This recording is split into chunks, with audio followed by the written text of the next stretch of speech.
बाबा साहब भीमराव अंबेडकर जी ने जो हमें ताकत दी है, उस चुनाव में भी हम कह रहे थे, अभी का चुनाव जो लोकसभा का गुजरा, उसमें भी हम लोग यही कह रहे थे कि संविधान हमारी संजीवनी है।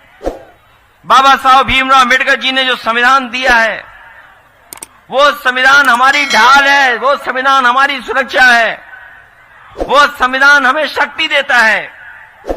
ये संविधान हमारा रक्षा कवच बनकर के काम करता है। इसलिए ये संविधान हमारा संजीवनी है। ये न केवल आप इस परिवार को न्याय दिलाने के लिए वोट डालने जा रहे हैं, बल्कि संविधान बचाने के लिए भी आप लोग वोट डालने जा रहे हो। ये सरकार अभी सुधरी नहीं है। जो पढ़ाई में, जो नौकरी में आरक्षण मिला था, जो नौकरी और पढ़ाई में आरक्षण मिला था, उससे भी खिलवाड़ कर रहे हैं ये लोग। हालांकि हाई कोर्ट, सुप्रीम कोर्ट मदद कर रहा है, लेकिन उसके बावजूद भी संस्थाओं में इन्होंने लोगों को बैठा दिया है। जो संस्थाएं बैठी हैं, अभी उन संस्थाओं से हमें न्याय दिलाना है आपको।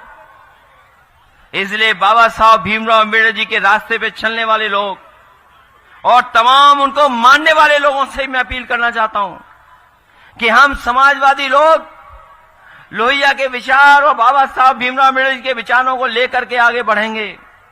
कोई भी जोखिम उठाना पड़ेगा, लेकिन हम लोग संविधान को खतरे में नहीं आने देंगे। संविधान को बचाने के लिए कुछ भी करेंगे।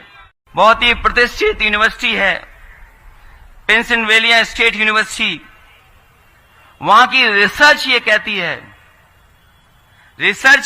है कि जो लोग नकारात्मक हैं, जो लोग नेगेटिव हैं, जो लोग डर की बात करते हैं, उनकी उम्र कम होती है। ये सुझाव दे रहा हूं मैं उन लोगों को जिनका भाव चेहरे से नकारात्मक दिखाई देता है, जिनके हाथ में विकास की रेखा नहीं है, उनके हाथ में विनाशकारी रेखा है। और ये स्टडी कहती है कि अगर आप खुश रहते हो, आप पॉजिटिव बात करते हो, तो आपकी उम्र भी बढ़ती है और आप जवान भी दिखाई देते हो। ये सुझाव है भारतीय जनता पार्टी के जो नकारात्मक सोच वाले हैं, जो दूसरों को अपराधी बोलते हैं, गुंडा बोलते हैं, बदमाश बोलते हैं। आपने सुना होगा हम लोगों को और आप लोगों को क्या क्या कहते हैं ये लोग। कभी अपराधी कहते हैं, कभी माफिया कहते हैं, कभी गुंडा कहते हैं।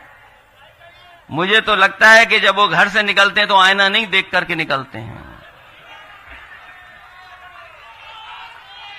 इसलिए नेगेटिव पॉलिटिक्स को इस बार कोई हराने जा रहा है तो आपकी ये पीडीए की आवाज इनको हराने जा रही है। यही पीडीए प्रोग्रेसिव पॉलिटिक्स का एक हिस्सा है। ये न केवल प्रोग्रेसिव पॉलिटिक्स पीडीए है, बल्कि हमारी आपकी पॉजिटिव पॉलिटिक्स है। मुख्यमंत्री जी कहते हैं कि उनके यहां महिलाएं बहुत सुरक्षित हैं। आज ही अखबार मैंने पढ़ा कि महिलाओं को बचाने के लिए कि आत्मदाह कर ले आके कोई, उसके लिए एक नई गठन की है पुलिस के कुछ लोगों को जिम्मेदारी दी गई है। 100 से ज्यादा अधिकारी लगाए जा रहे हैं, क्योंकि कोई सुनने वाला नहीं है। जिलों में जो गरीब है, परेशान है, मजबूर है, वो क्या करे, कहां जाकर के अपनी समस्या का समाधान करे। कई बार हम लोगों ने खबरें पढ़ी, मदद की उन लोगों की जो लोग दूर दूर प्रदेश में रहते थे, जिनकी कोई सुनवाई नहीं होती थी। वो मजबूरी में आकर के आत्मदाह करते थे मुख्यमंत्री आवास पर। और आप रिकॉर्ड पर मैं कहता हूं ये बात, किसी मुख्यमंत्री के कार्यकाल में इतनी आत्महत्याएं मुख्यमंत्री आवास के सामने नहीं हुई जितनी इनके सरकार में यहां पर हो रही आत्महत्याएं। ये चुनाव कोई सामान्य चुनाव नहीं है, ये चुनाव आपका है, आपका।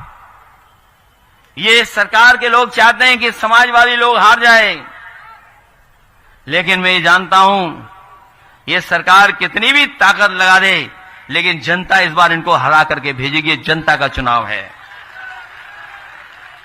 ये जनता जिताएगी। और सोचिए कितना अन्याय हुआ है, जेल भेजने से लेकर के दूसरी जेल भेज देने का।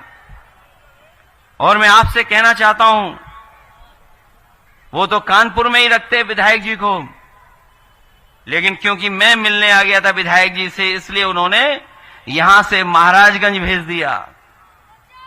मैं आप सबको कह के जा रहा हूं, उन अधिकारियों को भी कहता हूं कि जिन्होंने ये फैसला लिया है, जब सरकार बदलेगी तो फैसले वैसे ही लिए जाएंगे। जैसा व्यवहार आपका है वैसा ही व्यवहार हमारा होगा।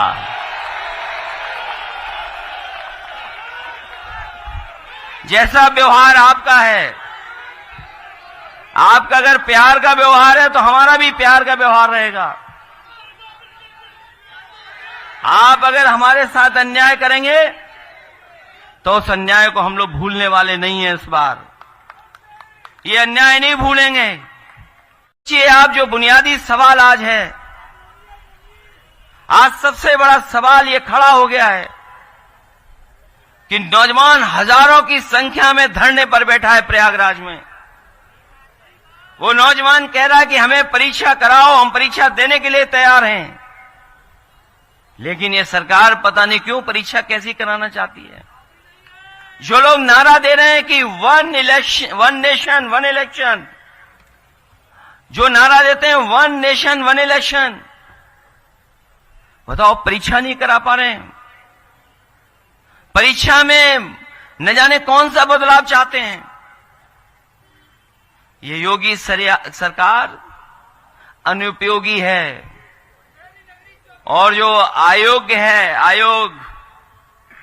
आयोग बन करके खड़ा है, वो नौकरी नहीं दे पा रहा, वो परीक्षाएं नहीं करा पा रहा। और सोचिए पर्चे कितने लीक हुए थे, याद है आपको कि नहीं याद है?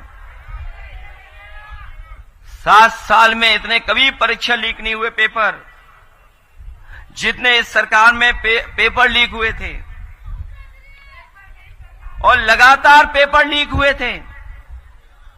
और उसका परिणाम यह हुआ था कि नौजवानों ने उत्तर प्रदेश के लोकसभा के चुनाव में जनता का साथ लेकर के इनके खिलाफ मतदान कर करके ऐतिहासिक हार दिलाई थी उत्तर प्रदेश से। ये कभी कल्पना नहीं कर सकते थे, लेकिन उत्तर प्रदेश के किसानों ने, नौजवानों ने मिलकर के इनको हराने का काम किया। जो नौजवान नौकरी ढूंढ रहा है, वो जान गया है कि नौकरी भाजपा के एजेंडा में नहीं है। ये नौकरी देना, पेपर कराना, समय पर नौकरी मिल जाए, वो भारतीय जनता पार्टी का एजेंडा नहीं बचा।